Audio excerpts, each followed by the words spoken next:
It's okay not to be okay, depression and Hi, anxiety. happy Monday, Motivational Monday. Hope you're having a great start of the week. This is Gina Chemesi, your favorite psych nurse practitioner. Today, showing up to talk about why do we have depression and so why do we have anxiety.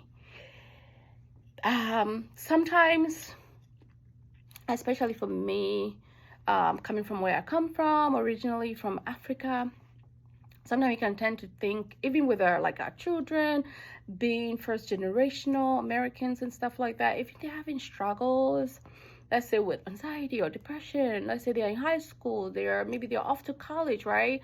And it's really hard to adjust to college life and things like that.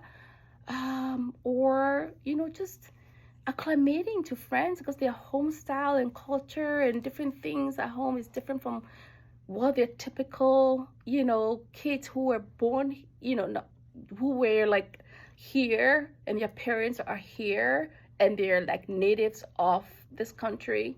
How they navigate things is different, and you have different set of rules for them.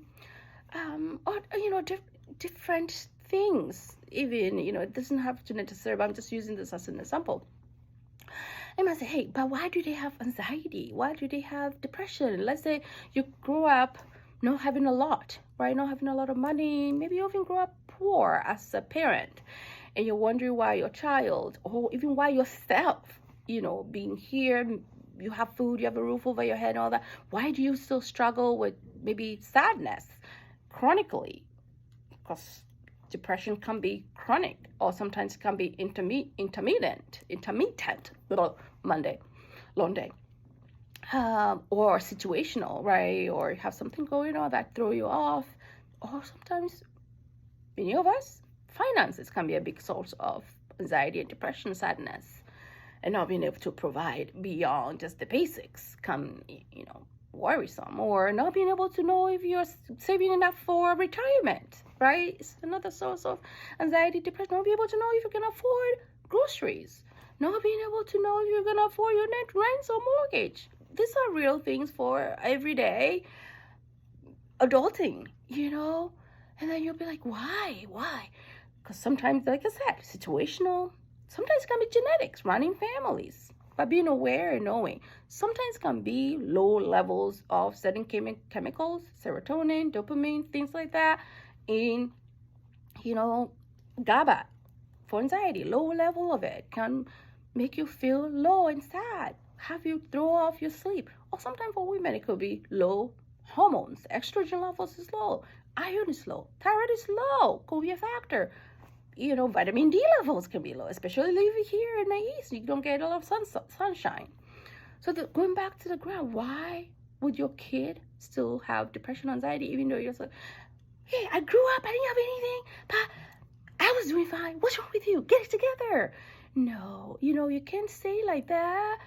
Yeah, you have the choice, but how is that going to impact your child? By going to like, hey, wow, they have the privileges of being here, especially, talking to immigrant parents. Why is your child struggling with different things? Struggling at school, even though you feel like they have luxury. You drive them to school. They have a nice apartment, a nice house. They have a nice car to ride in. They have all the food they want, but they're picky. They all this stuff, and you're like, wow, you have a bed. You have da da da da. Why? Why? You maybe shaming them, guilting them. Fix your face.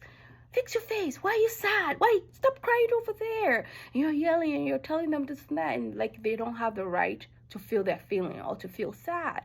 No, stop. You, even as an adult, you should allow yourself to feel your feelings. You should allow yourself to feel sad, to cry. If it's too much, seek help. Therapy. Seek perspective. Set boundaries. Find a good community around you. Even if it's one, two people, that can be a community, because the isolation, loneliness is also really a pandemic in itself. Loneliness is leading to mental problems, mental health problems, depression, anxiety, early memory issues because you're isolated, or you're shaming yourself because you feel like you're alone in whatever your situation is. If you talk about, abuse in the home, especially as immigrants, right?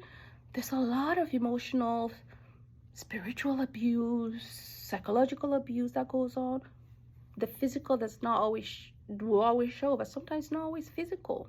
Manipulation, gaslighting, all those things can be going on. So if you're like, oh my God, what's going on? But I divert. If your child, a family member, your teen, your young adult is struggling with anxiety or depression, you feel like because they have all this quote unquote privileges, and you might not necessarily have had that growing up, and you feel like they shouldn't have that because maybe they're like, you're spoiled, you're born with silver spoon, you don't have the grits like me, kind of thing. But meanwhile, you have trouble sleeping, you're not honest that you're struggling with anxiety or depression, you're bursting out in anger at your work, you're losing work, you're not managing your money, you have all this stuff happening, but you're delusional because culturally you're not supposed to accept depression, anxiety, sadness, or whatever other mental health disorders you might have.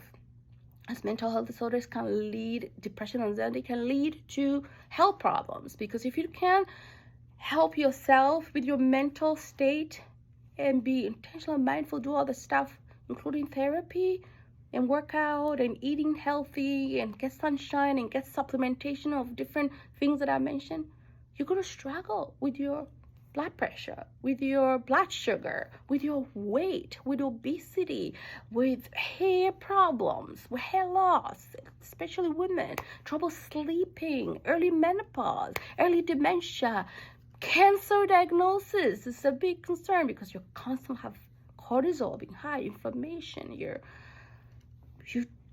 might not necessarily have a good support system because you're shying away. You might, maybe not even be able to get over the depression, to be able to have some sort of a like a passion. I'm trying to find the word. It's Monday. It's been a long day.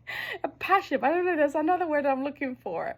That you can use as a way to look outside yourself, because those are all factors that help us go through every day despite acknowledging that you might feel sad or anxious or all of that stuff that can lead to sleep troubles, that can lead to anger, that can lead to alcohol use, that can lead to use of nicotine or marijuana. You know how many people smoke, immigrants, church people, but they hide it. Smoke nicotine or marijuana, but they hide it because they have to numb, or use alcohol and hide it. But I'm just being honest. Monday Boost. No shaming your child or teen or family member because they might be struggling, because you think they're too privileged to even consider having depression. People in Hollywood, they have all the money, but don't they still struggle with depression or anxiety? Acknowledge. Allow yourself to feel the feeling and cry. It's okay to cry and be sad. But if it's too overwhelming, seek help from a safe person, a therapist, a psychiatrist, a psychologist. Therapy is so important, so important. Accept it, acknowledge it, seek help. Don't numb. Depression, anxiety, mental health conditions. Notice I call it conditions. I don't like mental illness being called like that because there's a lot of shaming around that verbiage, especially in our communities. It's a real thing. Seek help. Seek perspective. It's okay to not be okay, because we all go through it. Whip it in your mind. You can whip it everywhere else in your life. Until next video, Monday Boost. Hopefully I can do another live. All right. Love you. Thank you for checking out my video.